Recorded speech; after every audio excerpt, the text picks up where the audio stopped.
quietly covering the numerous wine bottles and cigarette butts on the ground. Someone partied really hard here. Well, yes, I think we can say with relative confidence that it was you. Yes, this scene isn't exactly ripping with joy.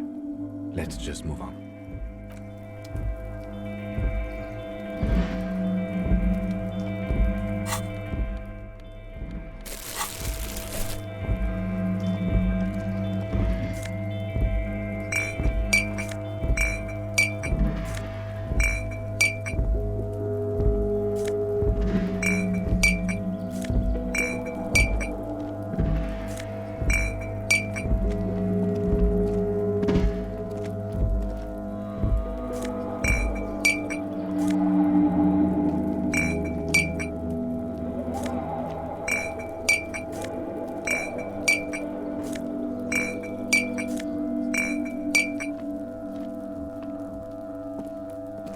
This is the night watchman's booth.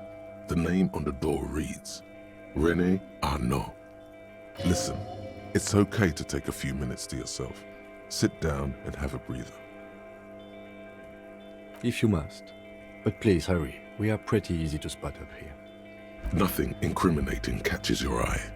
The cabinets are clean and their sparse contents meticulously organized. There's a framed photograph on the table. It's a black and white photo of a young couple out in a street fair. The man, René, is dressed in a Royal Carabinieri uniform. The girl is young and very pretty. She is smiling playfully at the camera. Why did you take that picture of René? Fine, but let's move. I don't want to be seen snooping around here. The chair is not as austere as the rest of the booth. A thin grey pillow is attached to the seat, secured to the stiles by black ribbons. Stale air floods through your nostrils. Not a single mote of dust floats inside your lungs, though. The inside of the booth is immaculate. The drawers are empty, save for old timesheets and receipts. One small box, however, does hold some cheap painkillers. They are slightly out of date. Oh boy, where to start? Elevated risk of dementia, mini strokes, prophet's disease, sudden death, hair death, erectile malfunction, critical flatulence, watery blood, black mucus, uncontrollable weeping, increased sensitivity to la opera, inoperable joint disorder, total spinal collapse. Maybe this was a bad idea. You stand and exit the booth.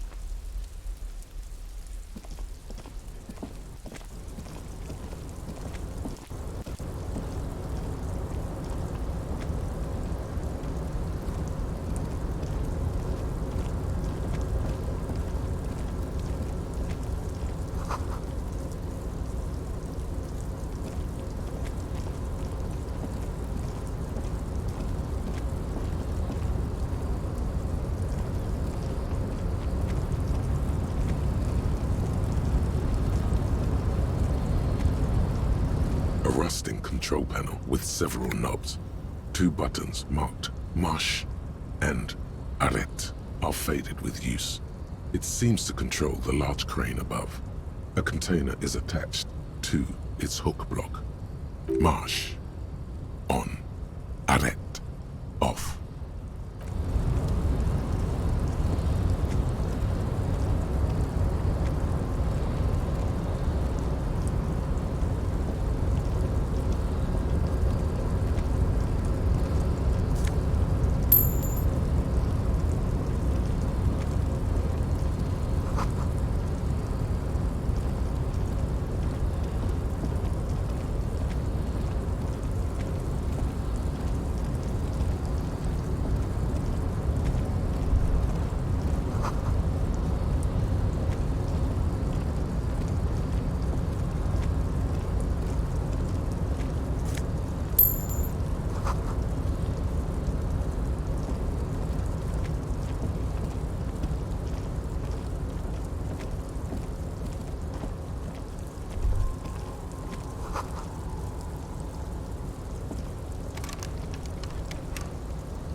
Container, container, I'll turn you nice and red. Container, container, put the logos on.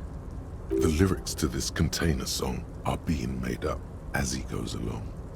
The accent is so thick, it's impossible not to notice he's Ubi, from the vanishing peninsula of Ubisunt on Muindi. Container, container, used to be Wild Pines. Container, container, now belongs to Everard. Everard, Everard, Everard, he looks after everyone. Huh? Well, hey there. How can I help you, mister? I see you are not a union man, mister. Did you get lost? You're not one of them scabs, are you? I mean, I don't personally mind. Folks is just folks, you know, and folks gotta eat. Just some of the other guys don't look too kindly on the scabbing kind, if you know what I mean, mister.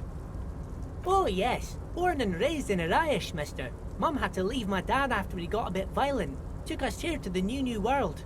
I was about 10 then, too old to lose my accent then. People say us Ubis are up to all sorts of trouble with sheep and other animals and whatnot. I just want you to know there was never any of that where I come from. No, sir. Those are just nasty rumors. Thank you for clarifying that, sir. Oh, I'm just making some covers for them containers here. Yes, I am. Yes, I am. So it's easier for the crane operators to spot them. The containers in the yard are green in Wild Pine's livery, and the mountains rising behind Leo is all red in Union colors. It's like some red infection was spreading outwards from the container yard's core. Yes, they are hiding it from the inside. All the red containers have the Debarders Union logo on them. No, not really. Mr. Everett doesn't tell me all the big things. Says I go and tell them to everyone. Oh, no trouble at all, mister. No trouble at all. Oh, most of the guys are down at the gates, keeping the scabs from coming in. We're on a strike. The whole union is. You don't have to work when you're on strike. Ha! We haven't worked for 2 months now. So no one is working? Not everyone is down there, of course. Mr. Everard is in his office, where he always is. And Jean-Luc is guarding the gate.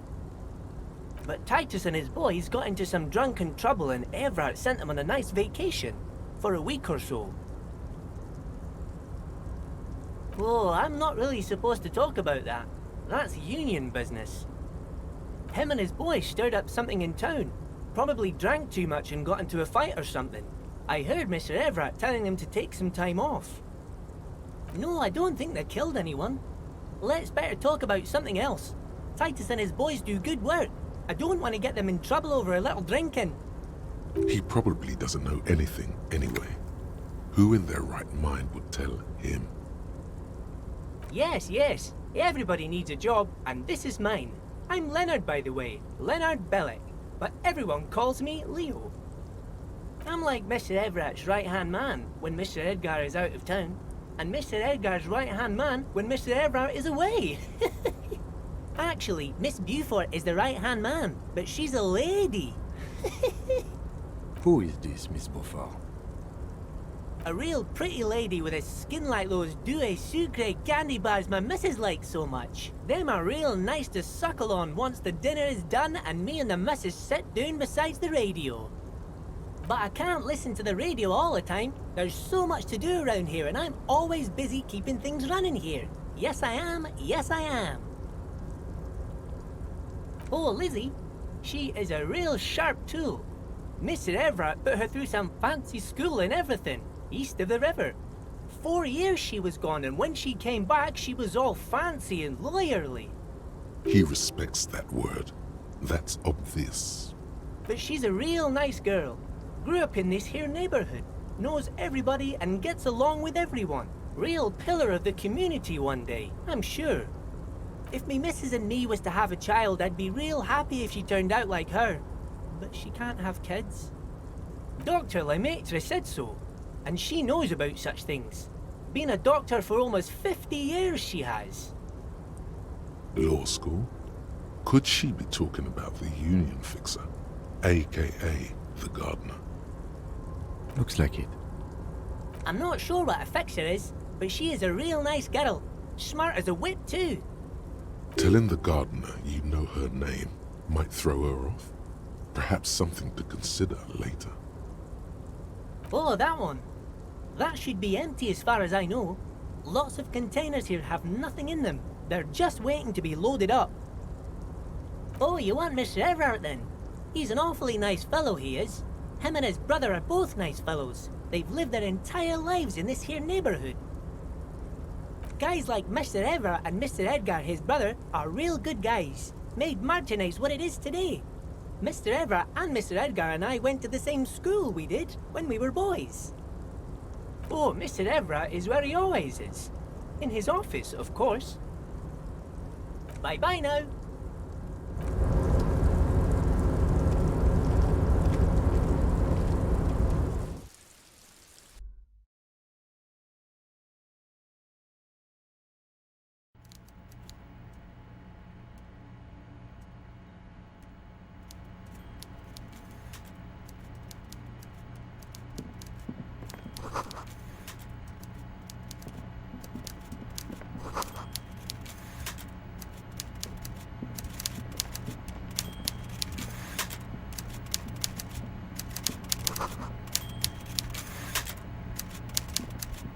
Before you is a walrus of a man seated behind a large desk. He looks up from his work, not the least bit surprised to see you. With great effort, he straightens himself up in his chair, yet says nothing. He simply stares at you, with a mixture of expectation and impatience, well bottled. Welcome, Mr. Dubois, Mr. Kitsuragi. It's good of you two to stop by. Please, have a seat. I'm Everard Clare, head of the Debarders Union here in Martinez. I'd offer you my hand, but unfortunately my health prevents me from getting up. You understand? He looks extremely comfortable. The tiny folding chair, on the other hand, looks like a torture device. You go ahead, detective. Whatever he has in store for you, it can't be good, he thinks. I'll do my best. Forget about that. What's with this Dubois stuff?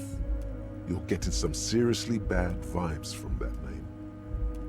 Excellent, Mr. Dubois. I can see that you're a reasonable man, and reasonable men can be of great use to one another. So tell me, how can the head of the Debarders Union help a representative of the Revachol Citizens Militia today? The chair you're sitting on has got to be the most uncomfortable chair in the world. It's violating your backside. Oh, by the way, I heard you got a rather rude reception from a certain Lawrence Gart. Some people have no manners, it pains me to say. This should take care of that nonsense. It should be sufficient to cover your expenses for a few days and patch over your differences with a cafeteria manager. Go ahead, take it. Wow, that's 25 real. That's good money.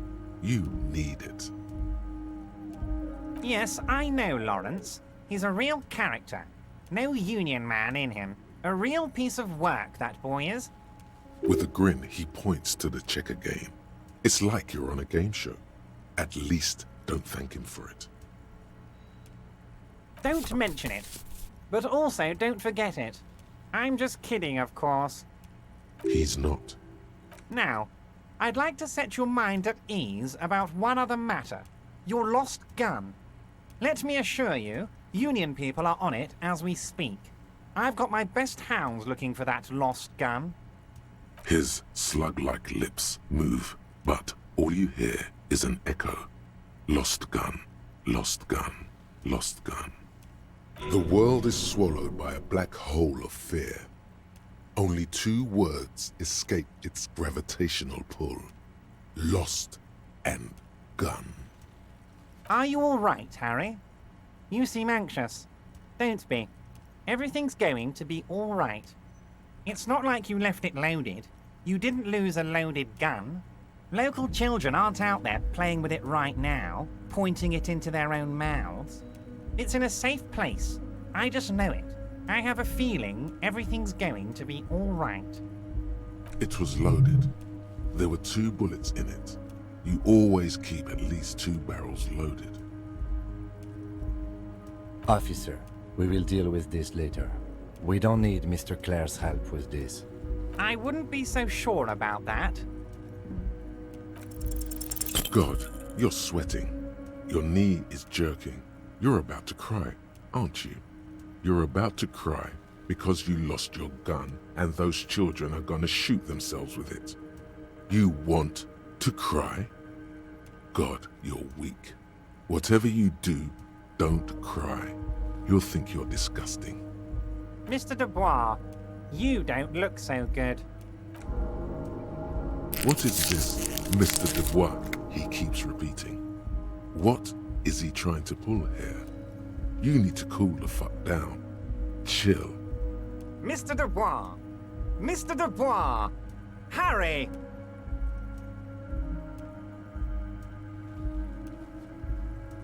Mr. Dubois, are you okay? Can I get you a glass of water or something? Are you having some kind of medical emergency? Maybe you could use your hands somehow, in a kind of throw-in motion, like you're throwing that Mr. Dubois act right back at him. He's Mr. Dubois.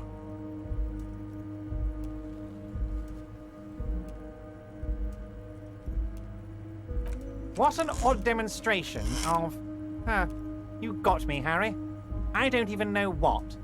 As entertaining as it was, I'm afraid we're wasting our time. And I'm an extremely busy man, as I'm sure you are too. Okay, enough. We are here to ask you some questions pertaining to a murder investigation. Quick, here's your window. Get yourself together and ask him questions. Police officer questions.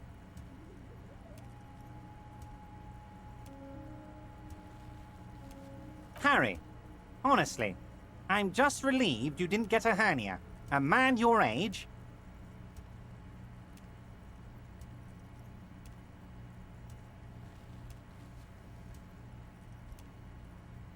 Yes, Harry. You are obviously in peak physical condition, and I salute both your initiative and your physical prowess. Very impressive, Harry. Very impressive. Anyway, I assure you, I am a very well-informed man. Information reaches me before I even get the chance to request it. Of course, let us dispatch with the formalities. You call me Everard, I call you Harry. That's what the hanged corpse called you. Harry. My God, so it's true. I didn't want to believe it, but you are a fantastic science fiction amnesiac cop, aren't you? What are the odds of that? I think the odds of that are very low. It might be a good idea to hide your confusion. I mean, see what his game is first. So good to hear that, Harry. Apparently my sources were wrong. However, if you did have a spot of memory trouble, I could help you out. With my big fat folder. Words flow like a river of honey from his lips. I guess word has already reached him. No matter. No harm done. Are you trying to tell me you've gotten hold of some of our documents? Mr. Kitsuragi, would you mind? Me and Harry are talking about his lost identity right now. Don't just jump to the folder. That's not smart. Shows you're on the edge. Do some probing first. It's Harry. Harry Dubois. And I can work with you, Harry. Now, what else can I do for you? But of course, Harry. Your precinct is the 41st and you live in Jamrock. You're a Jamrock boy. A long way from home, but that's okay. He doesn't really seem to know any more about it. Family? Harry, you're not a family man. There's not one peep of family in here. Unless you think you're a family man, do you strike yourself as a family man, Harry? That's why I like you, Harry. A good man knows both his strengths and his weaknesses, and you, my friend, you are one of the all-time greats. Well, Harry, if I were to sum you up in one word, it would be apologetic. Well, you sure come off as very confident in all our interactions, Harry. You're a real man's man. Ah, this? My friends in your organization gave it to me, Harry. This translates into, haha, you guys are so corrupt. I find that very suspicious. May I have a look? I'm afraid this is meant for Union eyes only, Mr. Kitsuragi. I'm sure you understand. Please continue, Harry. Everard's large hands are covering the folder, but the look on his face says, I know everything about you, Harry. Oh, Harry. Oh, wow. This is really something. I'm sure it's not that bad. At worst, he has an old RCM folder, and I very much doubt even that. So how about it, Harry? You need assistance, I presume? Of course, Harry, of course. Let's not linger on personal details and amnesia. You wanted something from me. Let's hear it, Harry. Of course, Harry, of course. What? Harry, how could you say that to me? You know I appreciate a joke as much as any jolly fat guy, but I can't take slander. Are you actually investigating this? You've hurt me, Harry. Me, a friend. But you know what? And gets over it in 2 seconds. Seems like it didn't really hurt him. I trust you, like I trust all my friends. And I know you'll never talk to me about this again, because you don't want to wound me. So do what you want, and let's change the subject. He's hiding his real reaction beneath courtesy. Thank you for your understanding. We will continue to do what we must. You too, Lieutenant. You know, I like you, but you never were my favorite. I'm a Harry guy. I'm Team Harry. None taken. Did we have anything else to do here, Harry? You might have noticed there's one hanging on a tree behind the hostel cafeteria. Oh my. Don't take this question personally, but why would I get involved in this matter? Mr. Clare, the man was hanged with a cargo belt. A steel-reinforced cargo belt. It's safe to assume the Union had something to do with the murder. Besides, getting the body down would benefit all of us. It's a stain on the neighborhood. I can certainly see how having him up there might start affecting some real estate values. But of course, all joking aside, I am going to help you. Jean-Luc, my boy, I'm sending 2 police officers down. They have a dead body in a tree problem they need help with. Namely, they need it to be taken down. And Jean, please take it easy with the race signs. That's a yes to getting the body down, no to the race signs. You can find Jean-Luc down at the gates. He's the big impressive one. You know, tattoos, muscles, ethnic looking. Can't miss him. Great guy. Yes, your lost gun. My best men are on it. They're turning every stone, searching every playground, asking kids, grandmas, everyone. Your gun will be found, Harry. Let me assure you of that. It's just a matter of time and effort. The only way to find it seems to be working with him. He might even be holding your gun hostage. Who knows? Only one thing is certain. If you work with him, you're going to get it back. And working with him might be the only way to do it. Yes, thank you for the hot tip regarding your lost gun, Harry. My men have indeed factored in that you pawned it. Now please, let the professionals do their job. Kick back, Harry, relax. I have great guys on this. You focus on what's important, building our relationship for the good of Martinez. It did not come as a surprise to him. He might actually not be bullshitting. Damn it, Harry. That's exactly what it means. I'm only kidding, of course. Of course. I understand. We help you, you help us. Oh, of course. That's your main thing here. That's why you're in Martinez. I know everything that goes on around here, and I would love to help you like I'm helping you with the body and your lost gun. I mean, it's no secret that the lynching is connected to the strike. So much to talk about. Honestly, it's been weighing on me so heavily. I understand you need to interview me. But there's a thing that's been keeping me up at night. I want to talk about the hanging. I mean, if we could just calmly talk, exchange information, we could blow this thing wide open. Yes, that sounds good. Let's do that. But I can't think straight with this thing weighing on me. You're police officers, aren't you? I have a crazy idea. You guys are basically door-opening machines, incredibly talented at opening doors. I'm not sure I understand. If you're asking us to break down someone's door, it's not going to happen. Come now, I just need you to go open a little door for me and leave it unlocked. A simple thing. Absolutely nothing shady about it. The stars aligned into a cosmic frown here. He has your fate decided. Bide your time, however, and let the stars continue their course, and that frown shall turn into a smile. Only if you play along. Harry, I'm a very busy man, and more importantly, I don't have that extraordinary physique you do. You look like you could run around all day. You want to send someone a message that the police are working for you.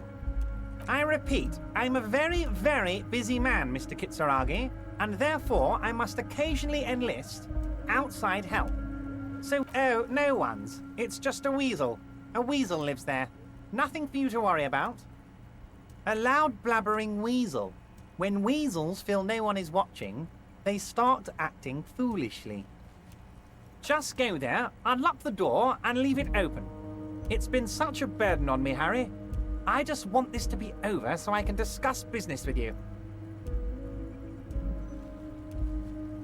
Fantastic, my friend. Just let me know when it's done and we can take our friendship to the next level. You can get the key from Manana. He's down by the gates. Manana's like a free agent in the Union. Special operations. Hardened socialist. A real free thinker, too. He'll tell you precisely where the door is. One last thing, Harry. Just open the door. You don't need to go in or anything. I just want that weasel to come home and see the unlocked door. Oh, that's very nice. I haven't gotten around to her yet. I'm very, very busy, you see. I hope you're getting along. One thing I want to make very clear, Harry, is that this is not some kind of union versus corporation situation. Everyone is just pals here. We're all trying to do what's best for Martinez here. Don't feel like you can't cooperate with her because you and I are such good friends and I'm helping you get that nasty body down from the tree. And with finding your lost gun. I'm not a jealous guy. What do you mean, Harry? Nothing. I let him go. He's an old man, Harry. I wanted him to spend more time with his family. God knows how long he's got left. Harry, I have little people in my organization. I would never call someone a midget. What is this?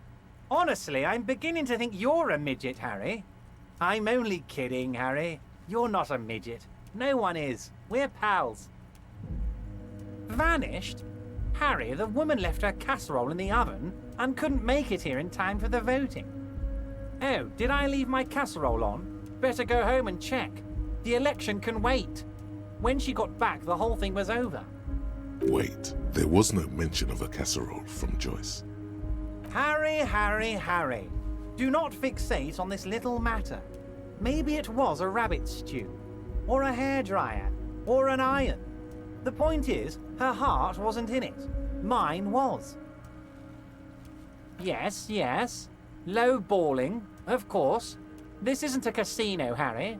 Real people, real livelihoods are at stake here. But everything's a casino for those rich types. His expression makes it clear. This is childish and irresponsible behavior. If she actually wants to see me, she will find a way. Any good negotiator would.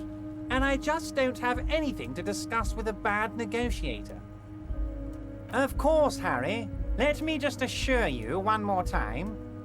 It's perfectly okay to share anything we discuss here with this Joyce. This is a completely transparent organization. I have no interest in what she is doing, but I myself have nothing to hide. Your business is your business, and I respect your privacy. Just remember, none of this is secret.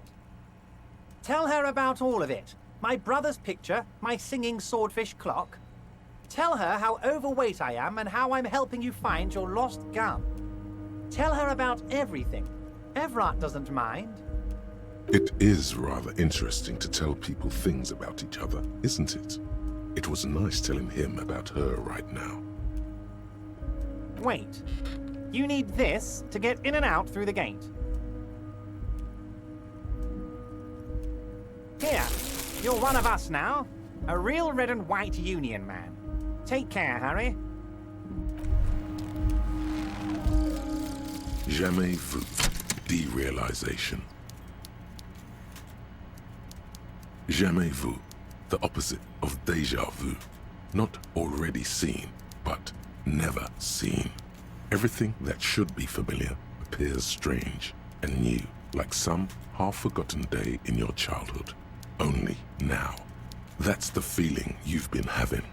And for who knows how long. You should go and ask Joyce Messier about this. What world are we in? This is a fundamental question.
Marsh. With a loud grind, the crane shifts overhead, moving a massive metal container through the air.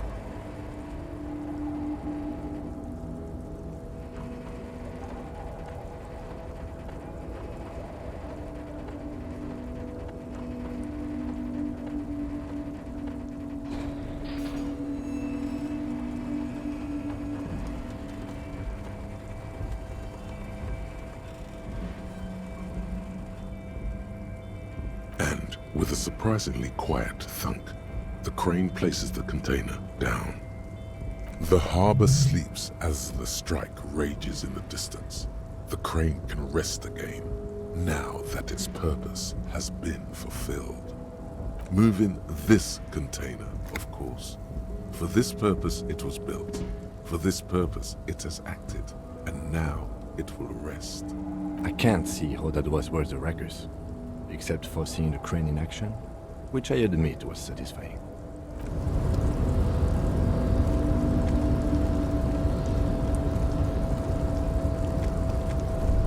Before you stands a cargo container, just one of many in the yard.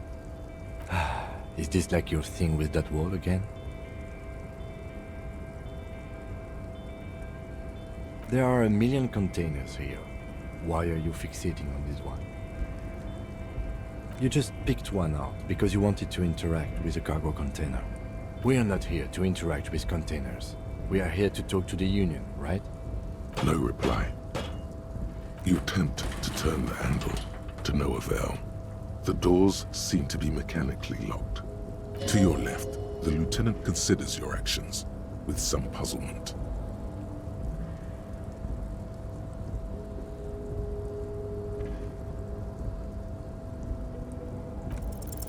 Why are you even trying to open a door with rhetoric?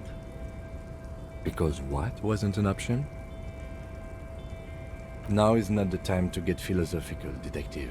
You can do that after hours.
Is this about the questions again? Because I don't really know anything.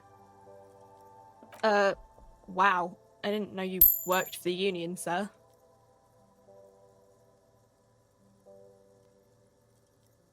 Anything else I can do for you? No, you don't work for the Union. The Union works for you by supplying you with cash. Blow the whole thing on speed and gin right now. Speed and gin. Great combo. Ask some local dealers, maybe.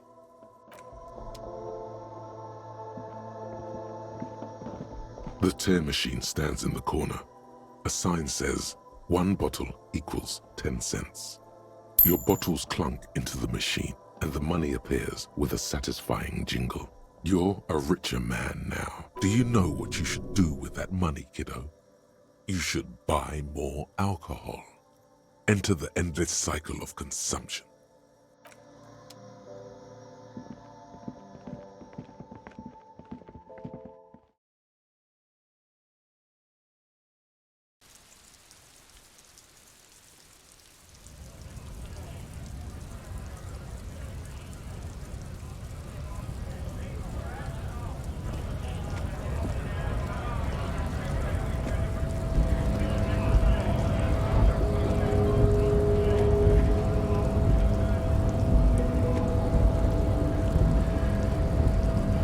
So, how'd you like our harbor?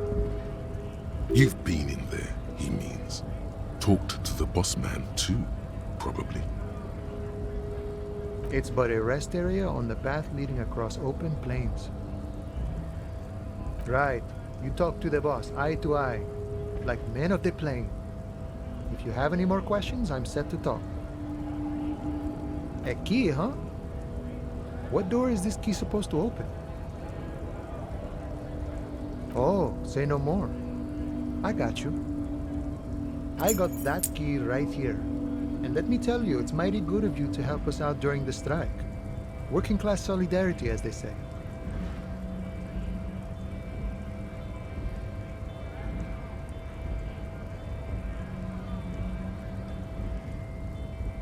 I knew this man was a commie.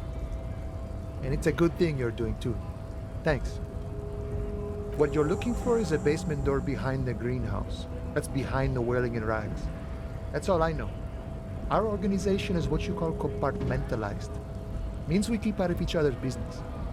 Okay, but where did you get the key from? The janitor gave it to me. Nice fella. We talked about life and things that really, truly matter. None of this mess we're in. This jiving and juggling. What's it for? To feed our children, I guess. I'm more of a philosophical dock worker. I like to talk about the big picture stuff. Who I am, who you are, what we are fighting for. He means he's not going to tell you cause he doesn't know. But he will shoot his mouth off with you now that you're working for Everard. Who he is and what they're fighting for? This is interesting. Los Ardis? They're an independent militant group. A bit too high-strung, but it comes with the responsibility. They're sort of like you. Preserve the rule of law and all that. Except it's Everard's law. But really, they're just like you. We're negotiating our share. Aye.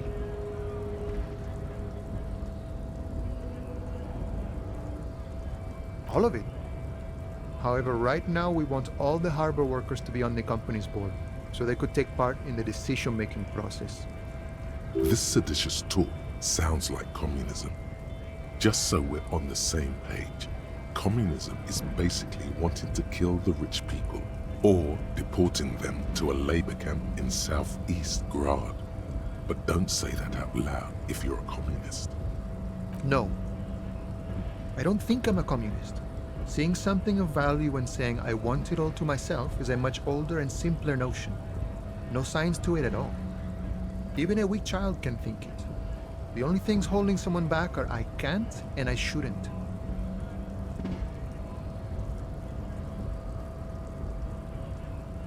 I have nothing against communists. They are honorable boyaderos. And they have good analysis. But my own code serves me well. If my code starts failing, a code can fail a man as well as a man can fail a code, then I will have to submit to a new one, which may well be communism. He knows who he is, firmly grounded, has no need to reinforce or elaborate his political identity to himself or others. See, I'm primarily a lazy person. I think it's best you make up your own mind now that you've met him. In my eyes, he is a capable organizer and a decent businessman. I guess you kind of get to be the village chief. He oversees the harbor, makes deals with the owners or other relevant parties, watches out for his own. By that, you mean corruption? By heavens, why would he not be corrupt? We live in a harsh and disordered world, see? And in this world, the old man is corrupt for our benefit, and we know it. Appreciate it even. He is, personally, not too lavish. He is reasonably lavish, sure. That's his prerogative. It's not like you want a saintly demeanor on a corrupt motherfucker. That would be a manipulative illusion. Besides, there are no non-corrupt systems in the world anyway, and moralism is the most corrupt of them all. This man has political theory, and it has not failed him today. Sure, I've had the necessary free time. Fortunately, there's always time. The look in his brown eyes conjures up an understanding. For him, having command of his time is the most important thing. It all comes together now. The way he speaks about scabs, his general attitude. He's a follower of a 500-year-old Franco-Nigerian Boyadero code, itself an appropriation of Vespertine cool. That of a noble peasant or a traveling herdsman. True to yourself, independent in your actions, loyal to your friends. No. No. The man sits on the railing, his hands reaching far and wide. Yet it feels as if he could, effortlessly, go even wider, if need be, an endless torrent of time.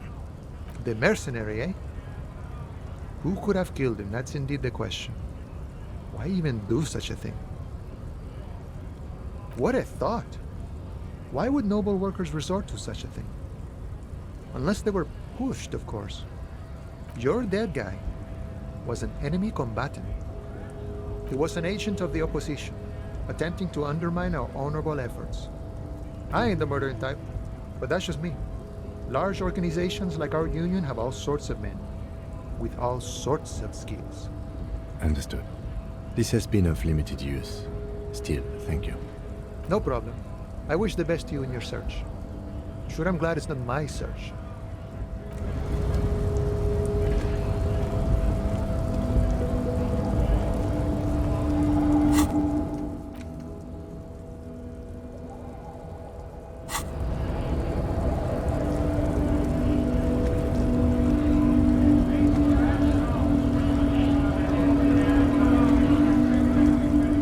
Right to work!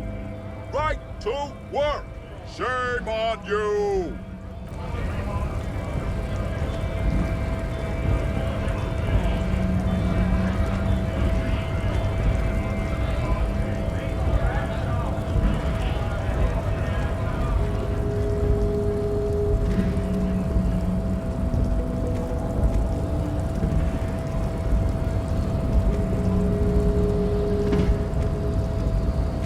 Your race descent has only worsened since I last saw you. You have really let yourself go. So it was. You surmounted the harbor wall in a display of athletic prowess to reach my superior, then had him give me an order. I salute your cunning, and I will remove the body from the tree with my bare hands. You're so noble, Measurehead. There's a but. But while I am gone, someone must stand guard on the bridge. That someone needs to be you. Both of you. This is the uncomfortable result of not taking it on ourselves. I can live with a compromise. Listen to your little friend. He is wise in his childlike way. His mysterious race may yet prove fierce competition to my heroic haplogroup. Babe, see that they stay here the whole time.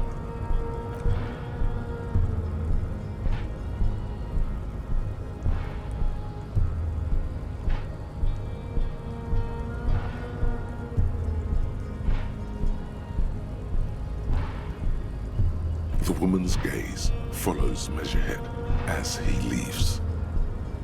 So, you guys are like cops or something? Look at him. His craniometric perfection. Are you cops or what? Cool. I like men with guns and power. I'm Katya, by the way. You hear that? That sound. He's breaking something.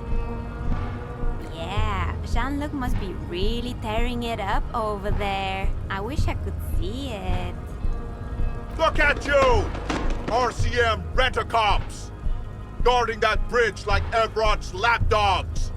Is this where it's at now? The RCM is for sale! And who are you?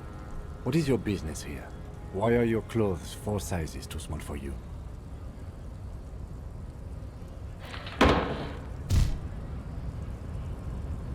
A shrill laughter interrupts you, echoing across Martinez. It's Kuno. Then, the man turns to look behind him at the behemoth appearing around the corner, approaching him, walking past him.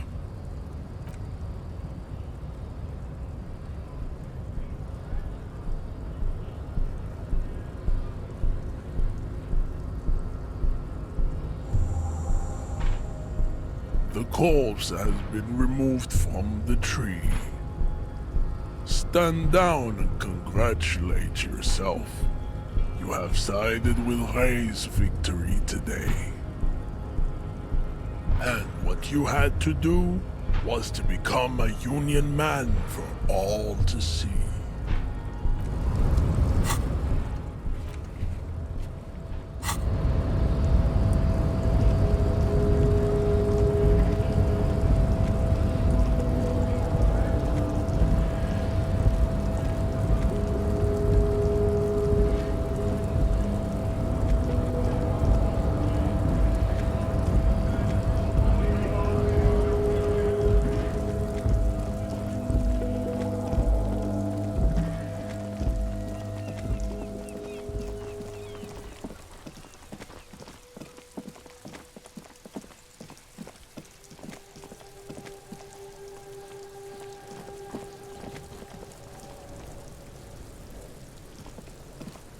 missed a good show before. A kid came by and completely fucked the tree to pieces. He fucked the tree up! Fucked it good! It was porno!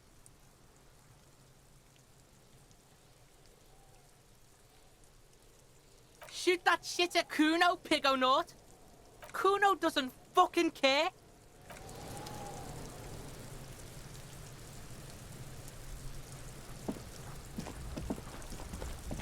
The corpse lies on the ground among the remains of an absolutely demolished pinewood branch. It's gently laid on one side. Mr. Measurehead has done a good job. Nothing is too broken or compromised. The victim is ready for a field autopsy. Yes. 1. Investigation of the scene. 2. Initial examination of the victim. 3. Field autopsy. 4. Transportation of the body to the morgue. We are on number 3. The RCM's 4-phase murder scene processing manual. The fuck are they on about? Cop's gonna cut his shit up!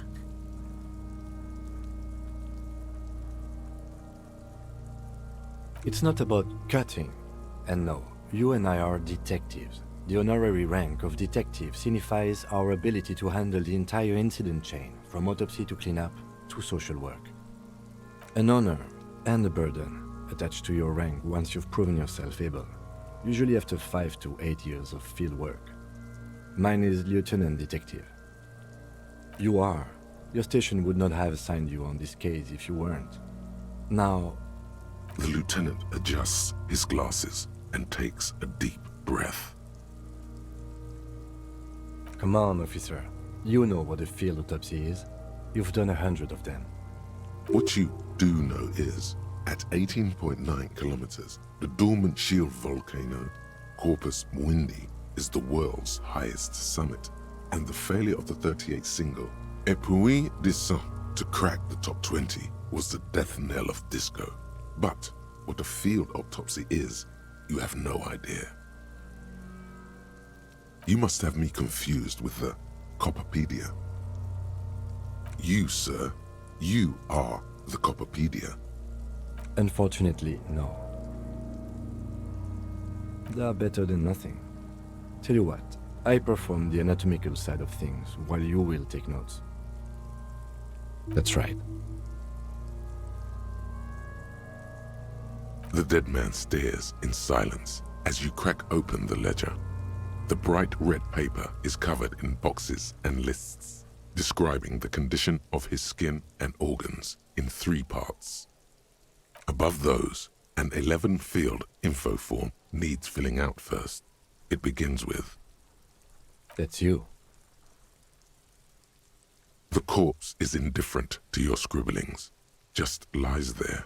The next box says, KK57-0803.0815. KK equals Kim Kitsuragi. 57 equals Precinct 57, followed by his date, 0803, and time of arrival, 0815, on the scene. He's indexed the case after himself, not you. That's because he doesn't want to bring up the messy question of your initials. And what would that make the alphanumeric? HDB 41 0803. Help me out with the time of day, anyone? Let's say 1300. A good time to start drinking. 1111. It's meaningful.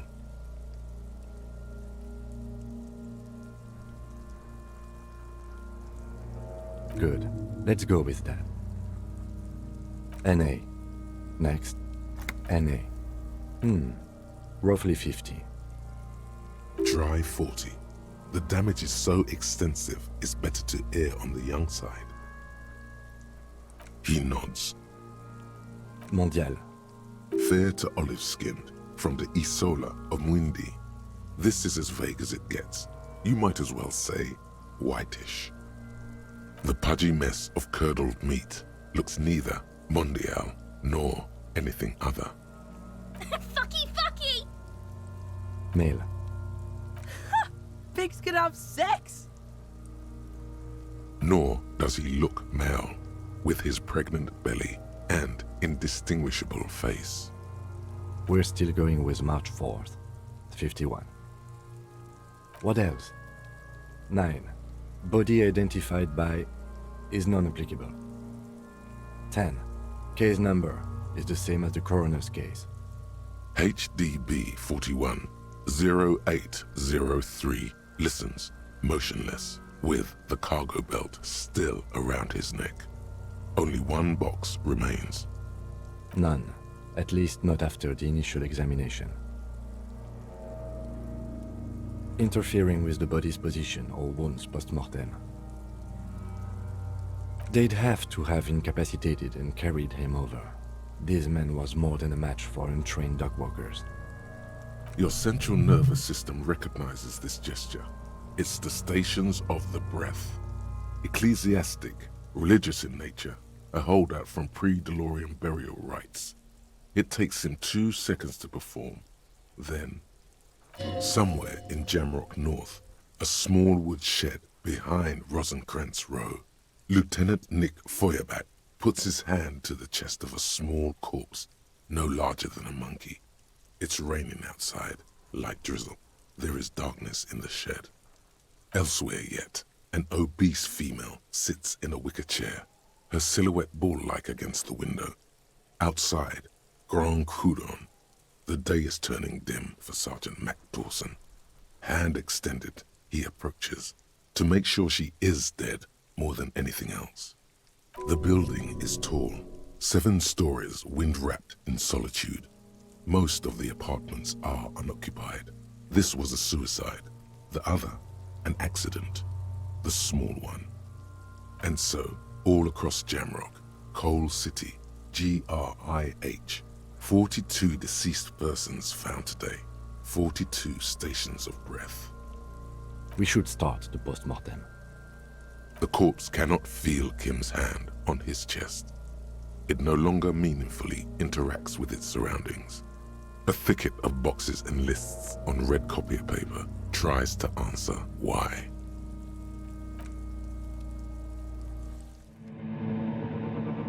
Special thanks to my patrons, Justin Wood, Hobbs, Koopy Vegeta, Gunrunner, Water and Bat. You can join my patrons at patreon.com/HoldenGatsby, follow me on Twitter @HoldenGatsby, and follow my Twitch at twitch.tv/HoldenGatsby. Don't forget to subscribe to both of my channels. Thanks for watching, bye.